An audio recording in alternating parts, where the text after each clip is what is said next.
and you get to hear from us as well as our partners about what their experiences have been in building trust and developing sustainable relationships with funders. We're hoping for an active engagement today. There are reflection worksheets in the resource page, and we'll be asking you to answer some poll questions along the way. I want to reiterate here that we aren't experts at this. We're learning as we go, and we're sharing our learning and our reflections. And we hope that you find something in this session today that speaks to you. And we all have a lot more to learn, and we'll keep sharing. And we hope you find some of our comments and thoughts and what we're sharing today helpful. Before we get into the session and dive deeper, I would like to pause here to have our partners and panelists introduce themselves. We'll start with Faraja. If you could go and tell us who you are, what you do, and then we'll go to Gerald, and then Katie will take us on to the next part. Thank you. Thank you, Atti. Hi, everyone. I am Faraja Nyalandu from Tanzania and Shuler Direct. We create digital educational platforms to make available primary and secondary school curriculums for students and teachers in East Africa. Thank you. Thank you, Atti. My name is Gerald Abila, and I founded BarefootLaw, which is based in Uganda.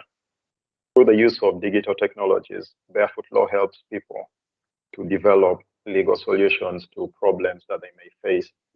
And this is guided by our mission, which is to get the law to protect vulnerable people across Africa. I'm delighted to be here, and I look forward to a wonderful conversation.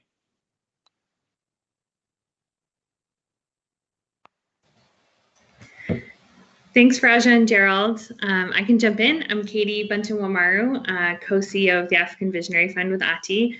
Super excited to jump into this session. We thought it'd be helpful just to give a little grounding in who we are at the African Visionary Fund. I see some familiar names in the chat and in the attendee list, so I'm sure many of you know a bit about us. But we're the African Visionary Fund. We are really focused on driving resources and attention to incredible African visionaries like Faraja and Gerald, who often are not getting the funding that they deserve to accelerate their impact. We envision a world where African visionaries have the resources they need to accelerate their impact, and funders recognize them as the drivers of systems change that they are. And one thing that we've been really committed to at the fund through our kind of whole journey thus far, which has just been a year and a half, is learning and just really trying to enact all the principles of equity and proximity and trust that we really believe in. And so in this session, we're going to try to kind of share what we've learned and share some recommendations that we believe can really help funders take action. You know, I think Dana's session yesterday was really incredible at giving us an outline of the history of colonization and racism that has embedded into the social change ecosystem around the world and has resulted in the kind of funding inequities and lack of proximity in much of the development sector. And I think our hope for this session is to really focus on the how. How do we get started? How do we jump in?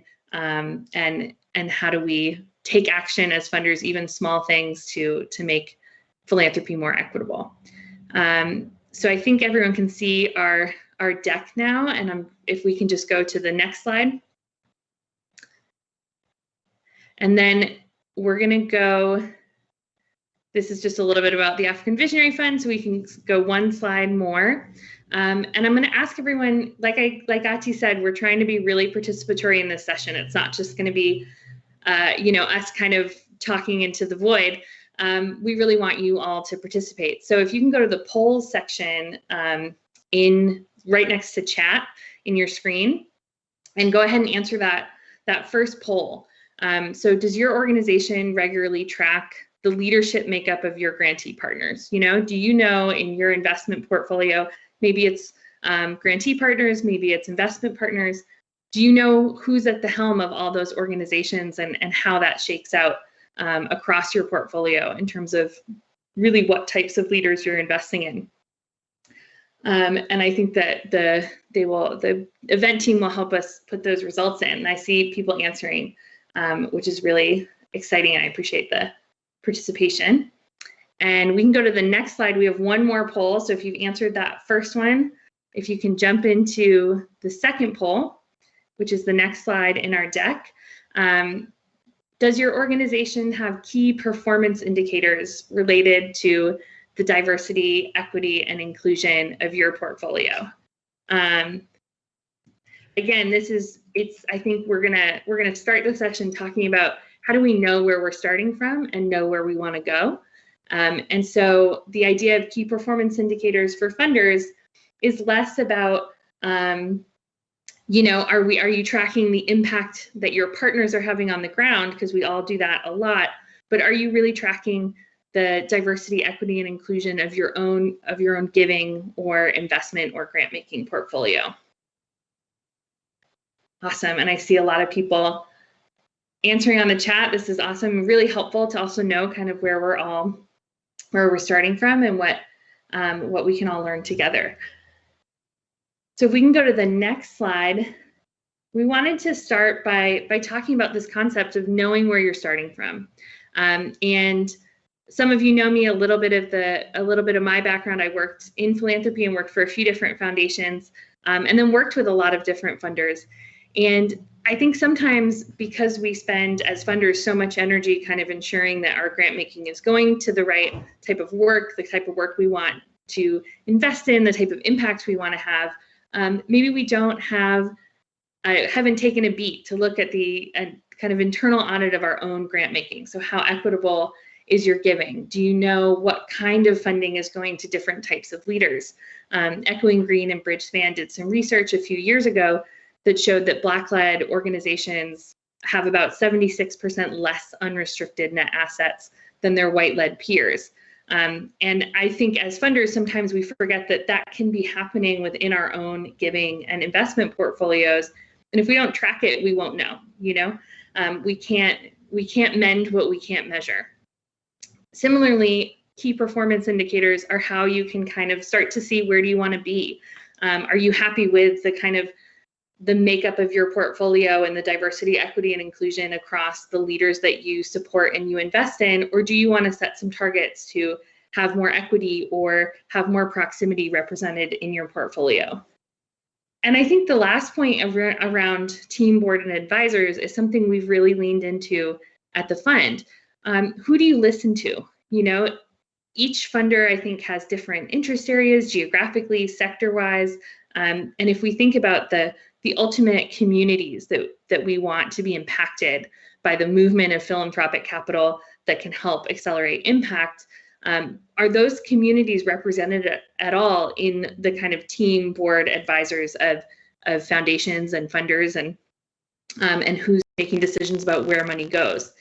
And so at the African Visionary Fund, one way that we have tried to enact this is through our founding working group. So when we got started in 2020, we set up a founding working group that was predominantly African social entrepreneurs who really guided and input into every piece of our model, from our grant making criteria to our co-leadership structure to what types of grants we would give, that they'd be multi-year, unrestricted, how we would think about different geographies and different sectors. Really, all of that was developed in partnership with that group, which meant that it could be even more grounded in the actual experiences of both the leaders we wanted to support and their communities, and what kind of work is most meaningful to them. And so I think this is a really helpful place for funders to start. And I've seen some foundations take on some of these things, set a KPI around local leadership in their portfolio, and make a lot of progress. And I could keep talking about those examples, but I actually think it would be most impactful to hear from one of our partners. So I want to kind of ping this over to Faraja a bit, and thinking about this topic of knowing where you're starting from and understanding who you're listening to. For you, Faraja, as an African visionary, why do you think it's important for funders to listen to and have that strong relationship of trust with their local partners? Thank you so much, Katie. I'm very grateful that we're actually having this conversation, and hopefully the audience can also join in and share their thoughts.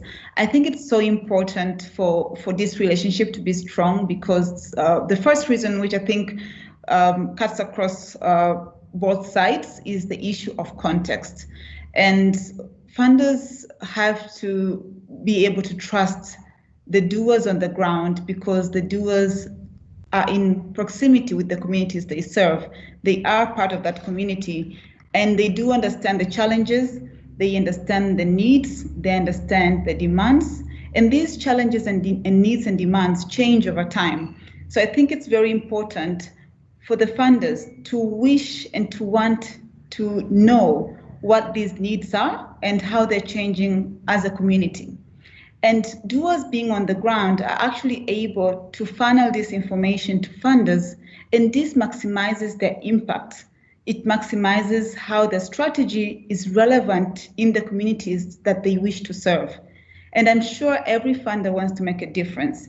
And if it's through this relationship they are actually able to make a difference, then it's very important that trust is paramount in this relationship because information is shared from one community to another, but at the same time, we also have to assume that this information will be acted on. And so funders also have an onus to act on the information and to be able to serve with their doers who are in the ground. But I also think it's very important because we are all innovators and we want to pivot as needs change. So this trust, this close relationship allows innovation to happen. If a solution is no longer relevant in that particular community, if an initiative is no longer working or a project is no longer meeting the needs of the community, then innovation comes in because the funder is actually, the doer is actually able to see immediately that there has to be some pivoting in this community, there has to be a new solution, and we actually have to create new programs together. So I think it allows both sides, funders and doers, to innovate together and with their communities to come up with better solutions that are relevant. And ultimately, it informs the strategy of both the doer and the funder. Thanks, Katie. Thanks, Faraja. I love that idea of informing both the strategy of the doer and the funder, and really thinking about how do we make partnerships really equitable. You know, we, as funders, we have, you know, some assets to bring to these relationships, but the most important assets is the expertise on the ground, the understanding of the work, and the ability to innovate rapidly in changing context. You know, we saw that in 2020 especially. I can already see that we're making good time, but I think I'm going to keep going because we want to have a lot of time for Q&A. So if we can go to the next slide, and we shared in the resource section a kind of worksheet, which you're welcome to download and fill out. But I want to kind of challenge everyone in the session.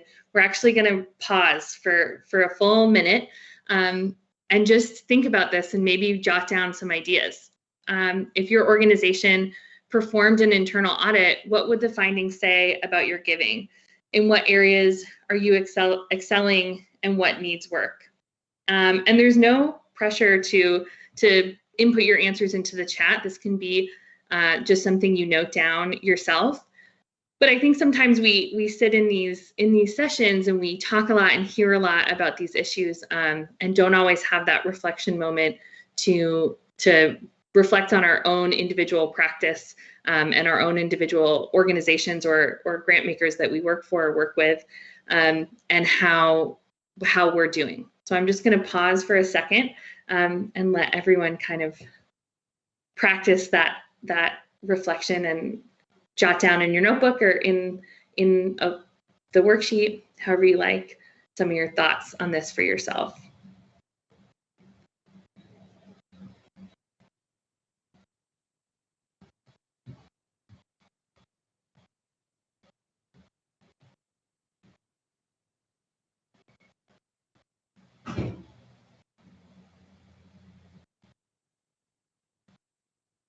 All right, I hope everyone had a minute to think about your own grant making, your own systems, and how you could where you're doing well, where you could do better on issues of equity and proximity. And I'm going to hand it over to Atti for our next topic.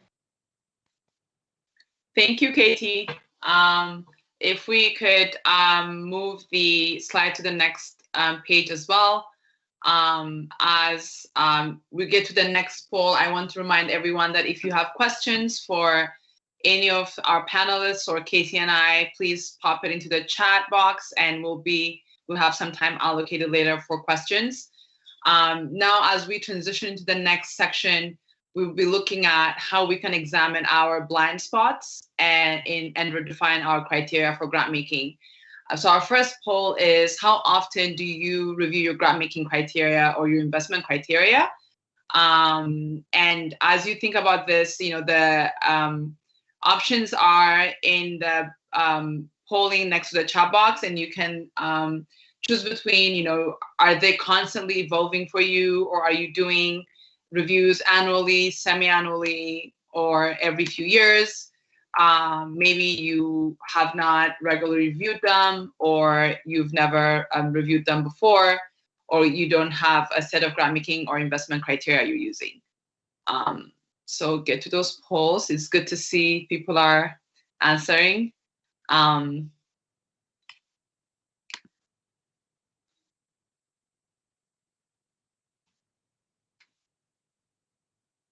Now that we've spent a little bit of time on this, we can also get into our next poll question, which is on the next slide. And here we'll be looking at, if you were to put on a scale 1 to 10, of 1 being the least flexible, and 10, how would you rate the flexibility of your organization's grant making or investment criteria definitions? 1 would be, we know exactly what we want in our criteria. Definitions are non-negotiable, or maybe you kind of are in the middle where you have some wiggle room for different contexts, but have a number of core criteria that you believe are always consistent. Or maybe you are kind of towards the 10, where you are a lot more fluid in your criteria definitions and guide spots for conversations with partners to better understand their work and their context and impact, and help you collectively understand if there's alignment. So also good to see people kind of responding to this. And this actually really hits close to home for us. I just finished the process of reviewing our grant making criteria from our first round. As we get ready to do our second round and examining our blind spots. And for us, what we've been looking at is, defining our criteria together with our partners on the ground, how we can create a very clear criteria and leave room for learning and differences from different contexts, and regularly reflecting on and learning from the ways unconscious bias can play in how we look at grant making. And for us, this is really important because, for our work, we're really looking at how to make our grant making more equitable as we grow, and putting our kind of knowing that unconscious bias can be there, but we can always put mechanisms to make sure that we're ensuring that we're being equitable in our funding. And as you think of this as well, on the next slide, if we don't mind going to the next slide as well. And, we regularly reflect on how we're learning from our unconscious biases, and you also have to kind of think of does your organization's definitions of risk and scale align with the local context? Because sometimes as funders, we might think of and define risk and scale slightly differently. But that might be not the way our partners on the ground are defining risk and scale. And it's important to find a way to have a common understanding on how we're all defining it. Then it's also, clarity and alignment is like really critical as well, and who determines the definition of some key elements. We really believe in, in our work, ensuring that we're not defining everything on our own, and that the definition we are using in these areas is really one that is aligned with the work of the partners that we work with. And, for clarity, reviewing our grant-making criteria across a wide sector of groups was really helpful for us. When we did our revision, we looked at both what do our current partners think about our grant-making criteria and the process they went through. How do the organizations we had gone through for due diligence but didn't get funding from us think about it, so that we get a more round feedback on, what we can do to be better. Proximal leaders may not use always like the right language, for example, or not even the right language, like donor speak. So how do we look at, like, maybe unconscious biases are coming because certain things are not described in the way or that a funder describes them. So for us, we really believe that we have to look beyond the way things are defined, but actually the way things are done. And we really believe that the onus is on funders to be aware of like our own biases and work past them to focus on the work of the partners we're looking for, and not necessarily just the way things are described or presented. That has been really helpful for us in our grant making. Again, I think I've said enough on this part as well. It would be really good to bring on Gerald. And Gerald, if you can speak on how your experience has been in rigid grant making criteria and unconscious bias, and how that has impacted your work or your relationship with funders. Thank you. Thank you for that, Atti. I'll start with two stories of where this happened. I remember a few years ago when BarefootLaw was still a small organization. I wouldn't call it a cardinal sin, but we put all our eggs in one basket and focused on one funder. And by this time, BarefootLaw was still new. We were redefining legal tech, especially in the space of access to justice, and of all places in Africa. So there was already that sort of bias. How can something as game-changing as such an idea like BarefootLaw happen in a place like Uganda, where the legal system is still archaic? And so this funder comes, we engage them, we follow through on everything for about 2 years. And then when it came towards checking the systems that BarefootLaw had in place, the systems just did not meet the criteria of the funder because they were too rigid in their approaches. BarefootLaw was so flexible. We were making do, we were innovating. The idea was new. Ourselves, we didn't know where it was going. But what the funder wanted was a system that was in place, that has been tested and tried, similar to a system of organizations that are decades old. And because of that, that fell through. Another time this happened was one of our game-changing systems that we're developing is Winnie, an AI lawyer that we intend to deploy to rural communities to autonomously provide legal guidance and support people that would otherwise not have access. Developing Winnie has exposed me to a lot of these unconscious biases, and many of them innocent in nature. I've been, and thanks to support of funders, especially those that have helped in developing or helped us in navigating this journey and learning as we move, because we don't have an idea, or at least we did not know when we started developing Winnie, if it was even something that was possible. So we moved, I moved all over the world, from Uganda to Europe to the US, looking for people that could have technology that develops this. Some of the challenges I encountered were, of course, there was the bias of skin color, and there was the bias of where I come from. But there were institutional challenges like getting a visa. I mean, to travel to the US or to the UK, it's such a challenge. And getting a visa, getting an audience is such a challenge. And that's where, again, partnerships come in to try and knock on that door. And some of our partners' role at that point was just to keep knocking on the doors and getting us in.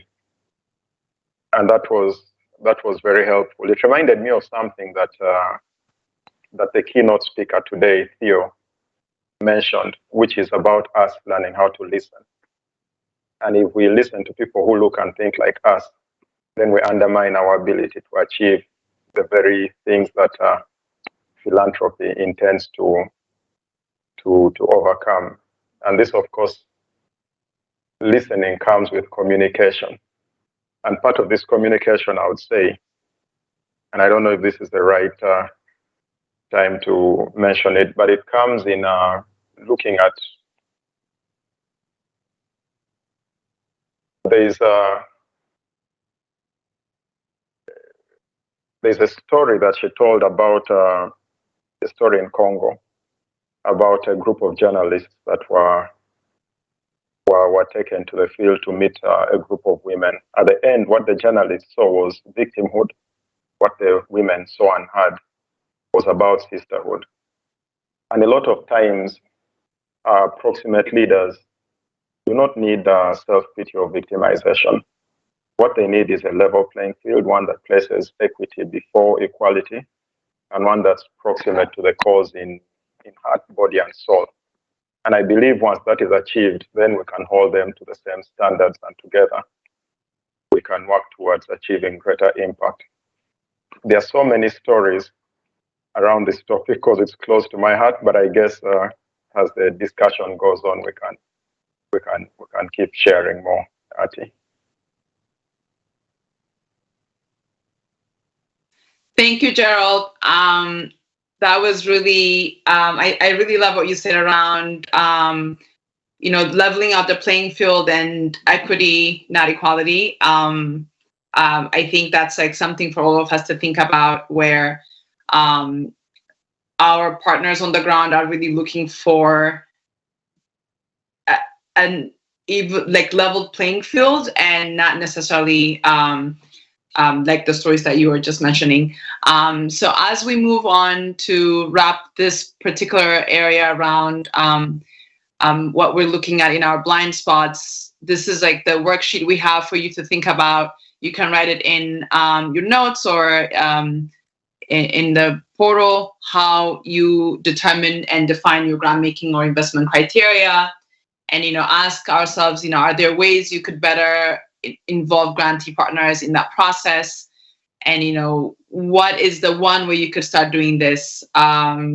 We all look at grant making is a challenging process, and it's stressful. We all want to be we want to do a good work, and we want to make sure that we're doing the right thing as we move through our processes.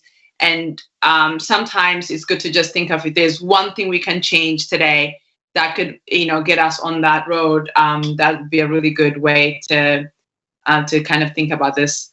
All right, I think as we're thinking about that prompt question, I will pass this on to Katie so she can take us on to the next part. Thanks, Atti. And we just have kind of like one more set of kind of recommendation strategies we think are useful to get started. And then we really want to open it to questions. And I've seen some great comments sharing in the chat and a few questions. Continue to throw them in there. The event team is keeping track of them, and then we'll dive into them after this next bit. I think that what we really wanted to leave you all with, an audience of predominantly funders, is to try to avoid analysis paralysis and get started on this work. I think if we think back about the last year and a half, there's been a lot of exciting movement in the discourse in our sector around equity and proximity. And there's been some places where the discourse has not yet kind of been fully followed up with action.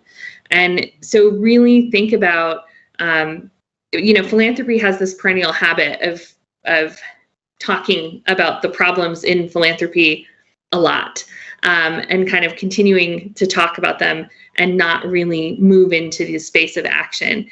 And I think what we have to acknowledge as a sector is that in order to shift anything meaningfully around equity and funding local leaders, we're going to have to do things pretty radically different, right? Like the status quo of philanthropy has led us to this point where less than 1% of all international funding goes to local leaders.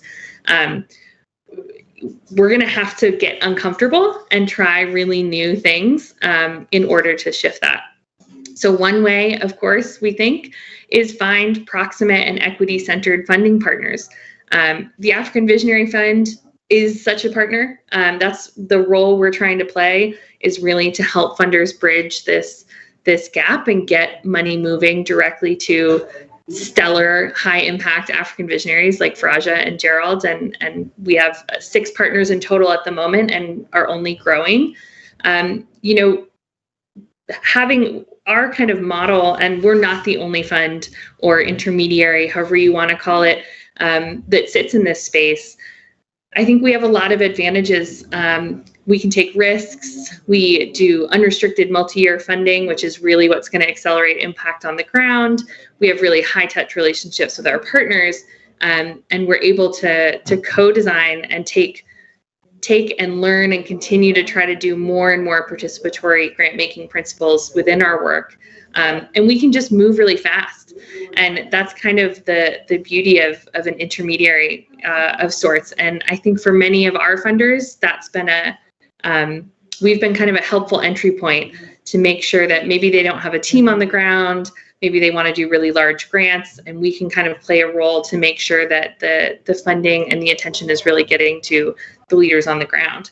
And then I think even outside of that, there's this, when we're talking about deeply entrenched issues around racism in our sector and colonization, and how do we decolonize and how do we prioritize equity and proximity, we can get stuck in trying to get to perfection, right? Like we want to fix everything about our systems and process all at once. And I think that can become part of that paralysis.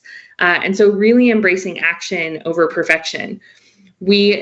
Every grant round, we're trying to be more inclusive, more participatory, and more equitable to our partners, to our new partners.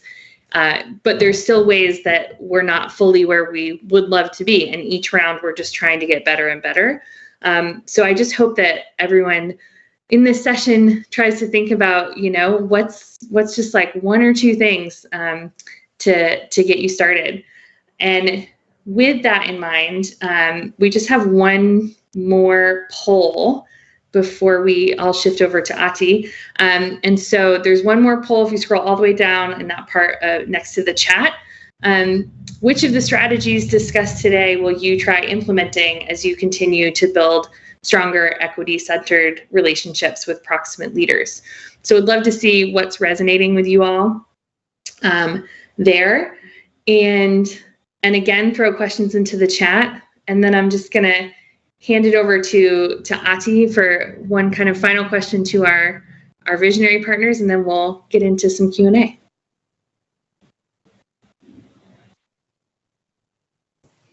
Thank you, Katie. And thank you, everyone, for continuing to be very active in participating in this session.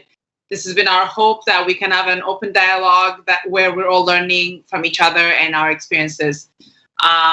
This has been such an incredible conversation, and just to kind of bring it all together and look at the bigger picture, a question that has been coming up in my mind is, what is the impact of investing in proximal leaders? And I think if there's one big lesson we all as funders have learned, especially from the pandemic, is the ability that local leaders have to quickly pivot and serve their communities when the world was kind of felt like the world was falling apart. And I think that has been an incredible example of why we have to continue investing in local leaders. As we are wrapping up our session, our part to get ready for the Q&A, I want to bring this kind of last question to both Faraja and Gerald around how does flexible funding, which could be multi-year, unrestricted, impact your organization's work, and what possibilities does that open for you that you would hope that funders can take away from this conversation today? We could start with you, Faraja, and then we can go to Gerald. Thank you. Thank you, Atti. Yes, thank you. So when I was 16 years old, I had the opportunity to be trained as a peer educator, and my first experience in the community development world was that peer education, training my fellow youth in HIV/AIDS and reproductive health. And I found myself in a very remote village in the Southern Highlands here in Tanzania. And it was so interesting with this program because it was a rural community and we had a lot of person-to-person activities, a lot of community groups, a lot of bonanzas, football matches. So there was a lot of contact, and personally I made a lot of friends through that experience. But I was doing that as part of my holidays activities. So I would go back to school, but I was still communicating with the youth from that village. And in about a year's time, I came to learn that we will no longer go on with the program because the program was only for 2 years, and the donor for that particular program had just they were wrapping up, and the program had to be evaluated, and we could no longer continue with the work that we had been doing. And in the time that I was doing that program, I witnessed tremendous impact in that community. Young people were getting tested for HIV. They had started to adopt responsible behaviors, and really the HIV prevalence rate started to drop. But when I knew that the program was ending, I was very heartbroken. First of all, I was going to not be in touch with my friends, but I quickly realized that it was the whole design of the program that wasn't right. The program was structured to start and end within 2 years. I felt that it did not regard the community and the impact that had already been done, that had already been witnessed in that village. And I really felt if the program could go on longer, there would be more lives saved, there would be more young people developed and supported to achieve their full potential. Today, as I work in education, that becomes even more relevant, that if you have to achieve impact takes time. Impact takes collaboration, impact takes relationships locally in our communities. And that cannot happen if there is no assurance, if there is no commitment from the funders. And when you look at impact on its own, designing, implementing, measuring impact also takes time. So I really think it's so important to actually, going back again to the issue of trust, to actually have this trustful relationship that assures a doer that the funder will go the journey with them and ensure that they are there for the long haul, they're there for the impact, and they will be resilient together and sustainable together in the communities that we have to serve.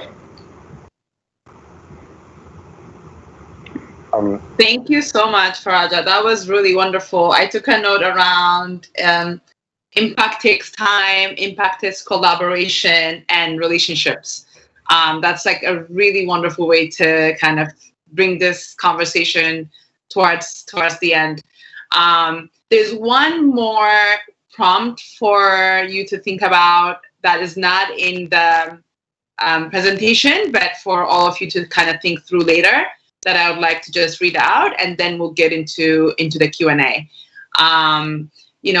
just inviting all of us to think about our grant making models and some of the challenges that hold us back from reaching out to founders from the communities they serve, and how could a proximate funder help reach more of those founders.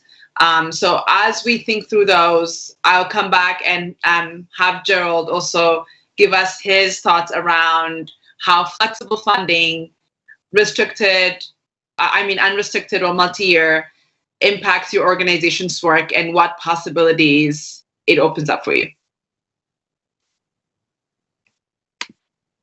Thank you, Atti. I'll start from where Faraja ended, and impact takes time. That's something really powerful. In the early stages of BarefootLaw, we had no idea about the model and were forced to take side jobs in order to feed the growth of the organization. If we had known then about unrestricted funding, probably would have focused on growth of the organization and channel resources towards that.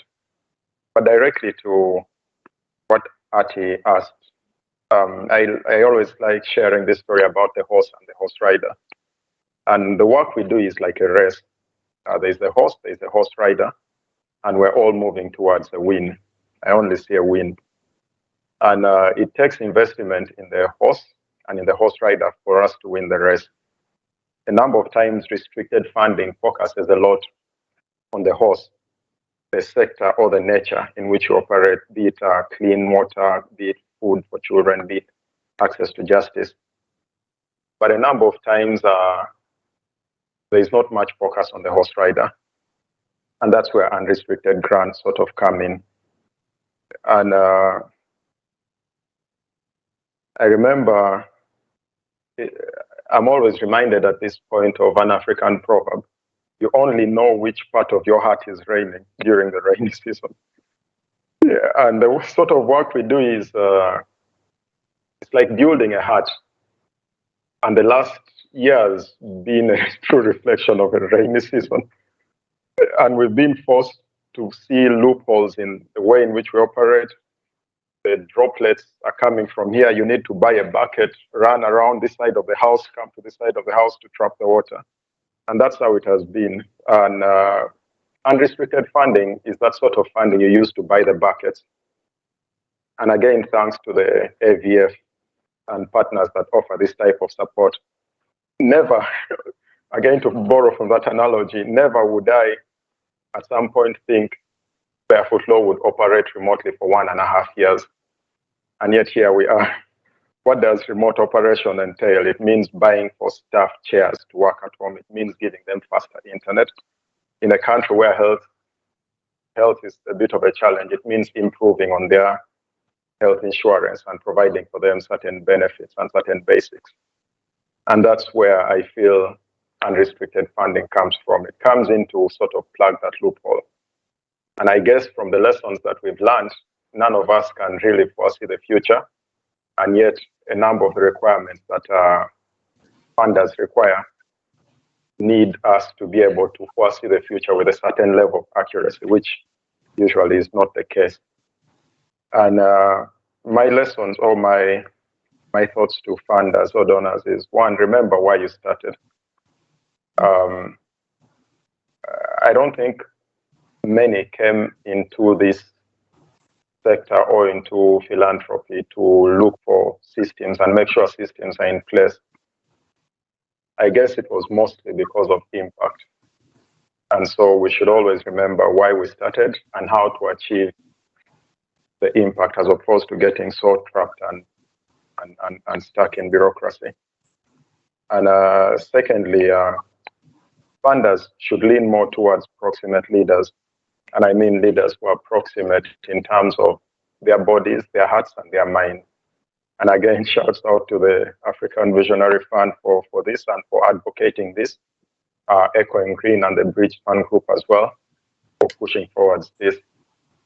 And it again calls for flexibility in terms of due diligence and the grant making and reporting process. And again, the past year showed a lot of what we It reminds me of a Mike Tyson quote. You have your game plan until you step into the ring and you're punched into the face. And so you have all your annual reports and all your annual plans, and then COVID strikes. And so you need to start readjusting. So funders, I would hope, learn to be a bit more flexible. And again, like Faraja said, trust the people on the ground to know their product better. And yeah, that's just a bit of what my message would be. Thank you so much, Gerald. I really like what you said about remember why you started. I think that's a really good one to think about. And that, we need to trust our partners on the ground that are experts in the work they do. Thank you again, everyone. This has been a really incredible session. Before we get into the Q&A and answer some of the questions that are coming from the audience, Katie is going to walk us through some of the poll responses we've received, kind of see where we all are, and then we'll come back to the questions. Awesome. Thanks, Atti. And for everyone in the audience, if I'm looking off this way, it's because I have another screen where I can see the poll answers. So I'm still engaging. I'm just wanted to read them off since we can see the results, but I don't think all of you can. So on that first question about does your organization regularly track the leadership makeup of your partners, the overwhelming answer was yes, with about 57%. Another 30% said somewhat. We know this for some of our portfolios or partners, but not for all. And then 7% each said either no, we don't track that information, or not applicable to their model. On the next poll, does your organization have KPIs related to diversity, equity, and inclusion of your portfolio? The majority answer was yes, but they are in early development at about 44%. And then about 28% said no, 15% said yes, and we regularly review our progress, and about 11% said not applicable. The next poll was how often do you review your grant making or investment criteria? About 56.5% of participants said they are constantly evolving, 30% said annually, and then it was kind of a split between semi-annually at 8.7% and every 3 to 5 years when we set a new strategy at 4% and 0% for the rest. The next one was about the flexibility of grant making criteria. So this was kind of split. It seems like between 5 and 10 is where people really fell. So there's a small percentage at kind of a 4 on that flexibility scale. And then I think 8 was the most common answer at 22%. And then kind of a 7, 10 after that. So people feel like their criteria are pretty flexible overall. The next poll was which of the strategies discussed today will you try implementing as you continue to build stronger equity-centered relationships with proximate leaders? And the answer with the highest percentage was about 33%, said include more local leaders in our governance or advisors, which I love. That's been hugely catalytic to the African Visionary Fund, so I'm excited to see people want to do that. The next one was reflect with your team on ways unconscious bias may be showing up. About 18.8% of you said that. And then a tie at 12.5% of internal audit of our grant making and engage a proximate funding partner. And then review our criteria with partner input and question rigid criteria definitions, both had about 6%, as well as setting KPIs for DEI at 6%. So just wanted it's been really interesting to be able to see all the answers and where we all are at together. So I just wanted to read those off before we jump into Q&A, and I'll ping it back to Atti. Thank you, Katie. We've been getting some exciting questions.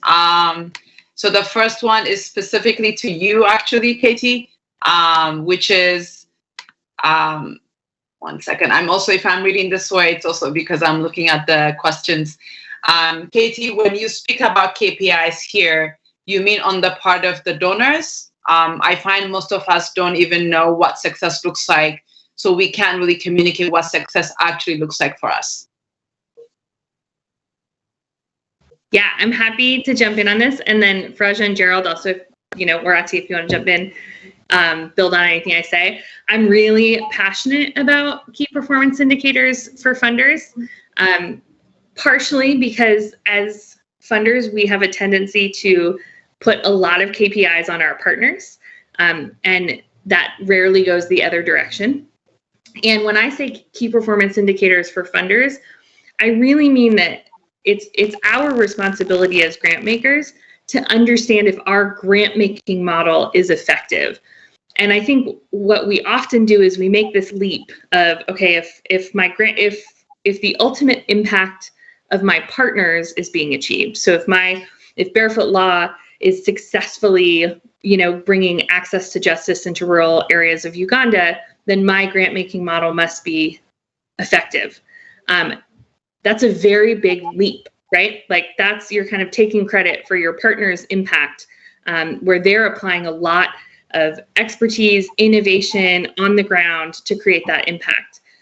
What our impact as grant makers is, are we helping create more sustainable, resilient organizations, right? Like we are putting monetary resources and sometimes other types of resources into a nonprofit. Is that resulting in that nonprofit being more sustainable and more resilient? And are we doing that in an equitable way? And those are the kind of KPIs that we don't often track. I've seen very few funders track them because we're kind of really distracted by the ultimate impact of our partners, right? But do we know, like, for example, project-based funding that's only 1 year long is not super impactful at creating more resilient, sustainable organizations. But most of philanthropy does project-based 1 year grants, right? If we were, as a sector of funders, held to a standard of the most effective type of grant making, we would all be doing multi-year unrestricted grants, right? But funders don't often track those KPIs.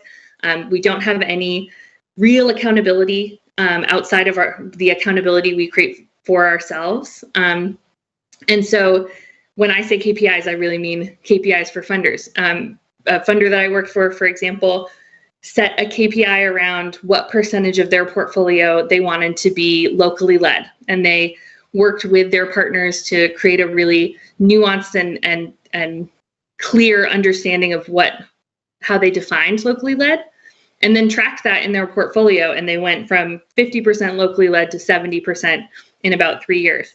And so if you're not measuring it, you won't change it, because you won't even know where you're starting from or where you're trying to go. And oftentimes our focus as funders on indicators is on the programmatic indicators of our partners, and not the outcome and impact indicators of our grant making, and whether we are helping create more resilient, sustainable organizations, and whether we're kind of dispersing our funding in ways that are equitable and building more proximity and building local leadership. So that's what I would say. Happy for anyone to jump in.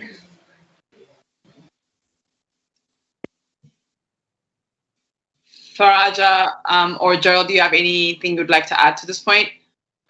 Yes, I think I would love to add on to that. One of the very few things that were very interesting for me with the African Visionary Fund was our participation and our engagement in designing what actually works for us in our relationship as partners. And that is very useful, because I think sometimes funders tend to design programs, they tend to design perhaps professional development support, or perhaps organizational development support for both maybe the leaders of the organization and the organization itself, but they may not be so relevant to the doers, or maybe not so important at that particular time in the growth of the organization or in their own personal development as leaders. But what I really loved about ABF, and of course I've told you, Atti and Katie, is how we were so engaged and how we are so engaged in designing programs and support that actually is relevant in our growth. And again, as we're looking at a KPI, I think that is very important to kind of like set that bar for yourself as a funder, that I want to support this organization to grow from here to here. I want to support this individual to grow from here to here. And that, of course, is a challenge as a funder, but I think it really makes you also step up in terms of the lives that you want to serve. So the funder, I mean, the doer or the organization becomes a channel, but you want to create formidable, resilient organizations that will still be there, they'll still be sustainable, whether you're funding them or not. Yeah, if I can add as well. Yes, please go on, Gerald. Yeah, just picking up on what Faraja said again, I guess from a donor perspective or from a funder perspective, I think one important group of persons that may know or help you to define what success is are those that you support. So if you find yourself in a position like that, just consult them, ask them, what would success look like for us from your perspective? You would be amazed at the answers that you would find. And a lot of this happens with partners on the ground, usually consulting beneficiaries or users of their services, to help them define what success would mean like or would look like from their perspective. So this is something that funders could borrow as well.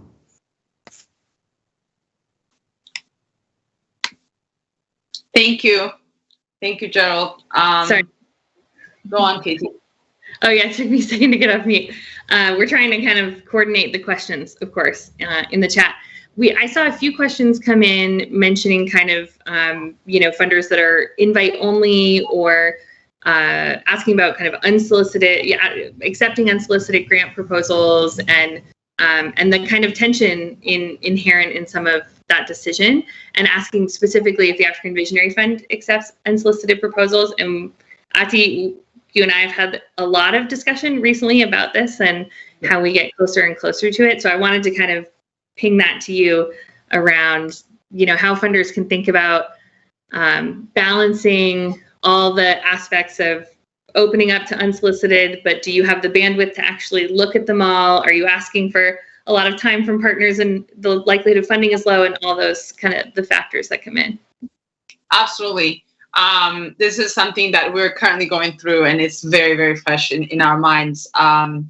So, when we think of how we're processing applications, we're not actually accepting applications. We're currently using referral partners that are both peer referral partners, like our current partners, other leaders in their communities that can bring organizations that meet our initial criteria to us. The reason for that being, given that we are still small and new and are funding only about 8 to 10 organizations in the second round of our funding, we don't want to take the time away from local leaders to go online, fill out this long application, when the ratio from how many applicants come through the door versus how many get funded there's a huge gap there. So we really are heavily relying on referral partners currently, with the goal as of next year to have an open application system. And this might also answer one of the earlier questions that came out around how do we look at grant applications that may be difficult for local partners to fill out. So in our case, what we're looking at is, if it's difficult for our local partners to fill out, then maybe that's not the right way that we should be accepting applications. We really kind of have to think about, we are the funders. That means the responsibility squarely lies on us to manage the heavy weight of funding. That means looking for the information, if we can find publicly available information on partners or potential partners, to use those. And in our case, when we put out an open application system in the future, like I said, in 2022, our goal is to make that a very simple, straightforward application that should not take more than 15, 20 minutes from a partner. And only when we get to the stage where, a partner has a significant chance of getting funding, that's at the point where we think that we should be asking for more information and actually taking the time. I personally really believe, as a former doer doing the work on the ground, I really do believe that our partners on the ground we should leave more of their time so they can do the work they do best. And we should take on that burden around grant making so that we can do that part of the work. Then we come to this table where we're all working on the areas that we are good at, but also the areas that we can participate and do better things at. So again, I think to kind of reiterate that, make the process simple. Let's not make that application, whether it's open or not, another roadblock that makes it difficult for us to find some of the best partners we could find on the ground. And I think maybe Gerald or Faraja have some things that you would like to add to this. Yeah, nothing on my side on this. Thank you. I'm just happy that you guys are thinking about it. I think it's very hard to navigate that space because, again, bandwidth to just go through all the proposals, but also I also cannot discredit the fact that there are a lot of there will be good proposals and, of course, bad proposals, and it may be very hard to distinguish which one is which, and sometimes you may lose out on the good proposals and maybe pick out the bad ones. So just think referrals really work, and I'm really excited to see the tool that you're developing work out. Thank you. And I was just going to hop in and say too, I think our ultimate goal in many ways, long term, and we are an early stage organization ourselves, like building our operations and systems and bandwidth. But I hope, our biggest vision is that we could have a system of vetting organizations and then have that be public and have other funders be able to tap into our pipeline and the data we're collecting on organizations. Any way to kind of streamline and create easier access for organizations, even if they're not in our portfolio, to get on kind of the map of funders is certainly our goal. And hopefully we can, over the next few years, really create that resource for the sector. We had another question that I wanted to kind of ping to all of you. Sometimes, this is just reading it from the chat, sometimes as funders, we get very focused on our issue areas and miss good organizations led by proximal leaders. How can we help our boards move beyond a strict program area focus so we can include more innovators who don't fit into the boxes funders create? I love this question. Anyone want to jump in first?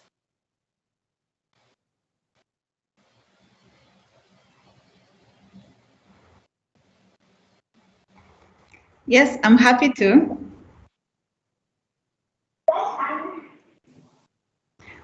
Great. Yes, so I think development work is a very risky business, and in terms of you don't really know what actually works, and sometimes you might have to try a number of things before finally finding that magical pill that can solve the problem or the challenge. So I think. And again, it could be within one sector, but one sector can be very diverse in terms of solutions that can come out of that sector. It could be maybe health sector, it could be education sector.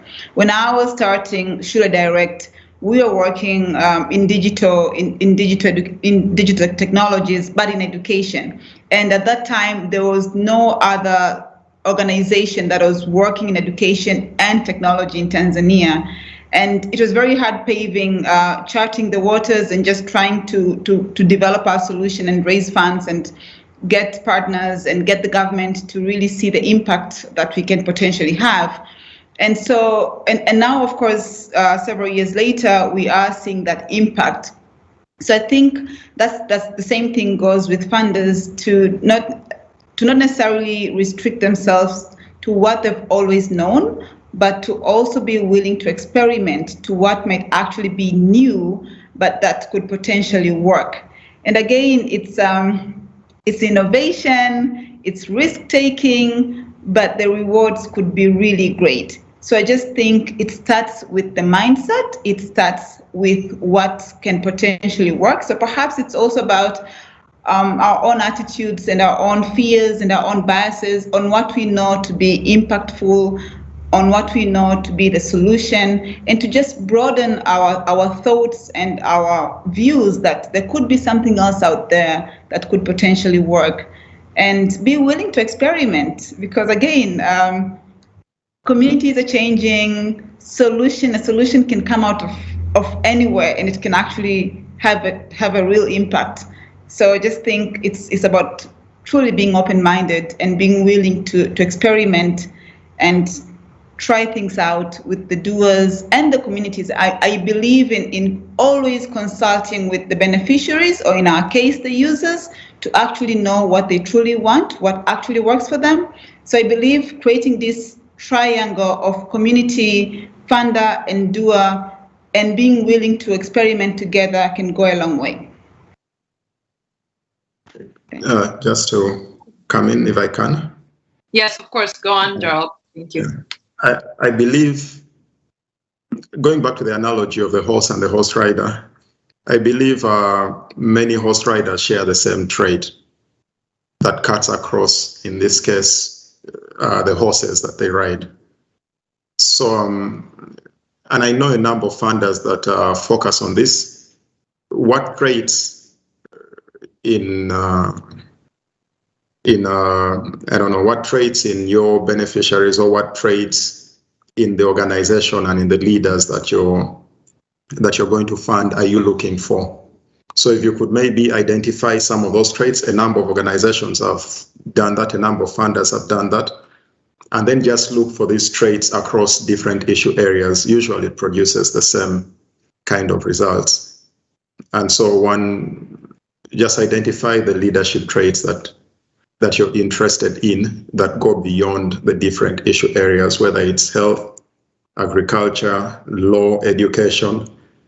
You'll find it's the same traits, which I think, if refined, can lead to identification of good leaders who are proximate.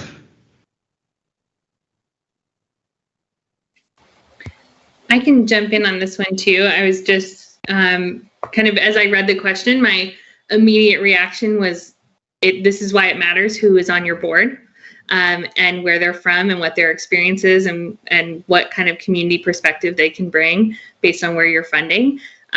Because I think that in kind of the global north in particular, we have this tendency to want things to fit into clear boxes and kind of say, this is an education thing and this is a health thing, and I can just put it in this neat box and feel comfortable with that.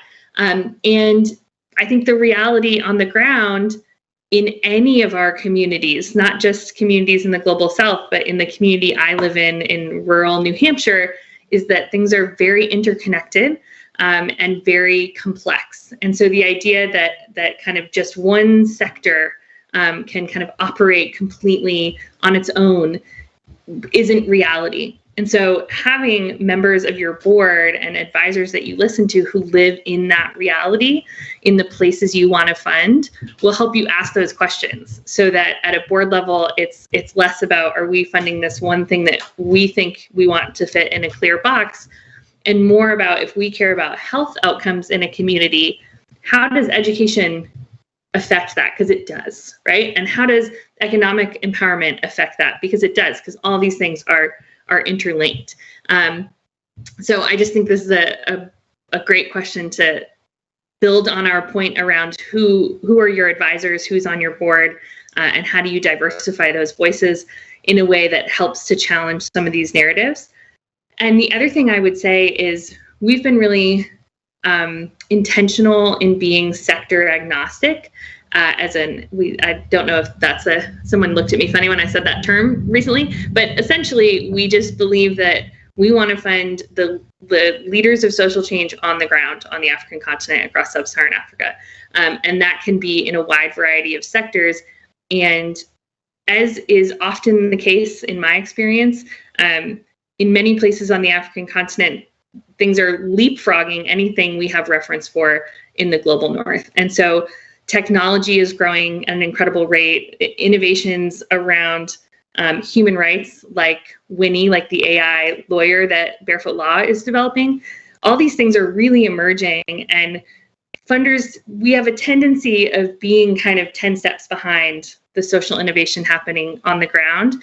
And so when we come in with these rigid sector boxes, we're making it harder for that innovation to grow and to move and create as much impact and as much systems change as it could, because we're behind. And so I think it's important to remember that and kind of be really open to the fact that there will be new sectors and new types of social change work that feel really different than what you're used to funding, or don't kind of fit into the boxes you may have thought they would. And the beauty of philanthropy, and private philanthropy in particular, is that we can just open those things up. Like, we're not held, again, we don't have this kind of overarching accountability where if we said we want to focus health, we must always forever focus health forever, right? Like, we have the freedom on the funding side to just change our focus areas or change our criteria or be more open. So I just wanted to hop in on that. Thank you, Katie. We're almost at the end of our session. So I have one last reflective question for Faraja and Gerald to kind of help us bring this to an end. How can funders move to action? If there's one action item you think would help funders become more proximal and build trust and sustainable relationship with their partners, what would that be? So if you two could think through that and give us a little bit of a takeaway for the session, and then we are about ready to wrap up.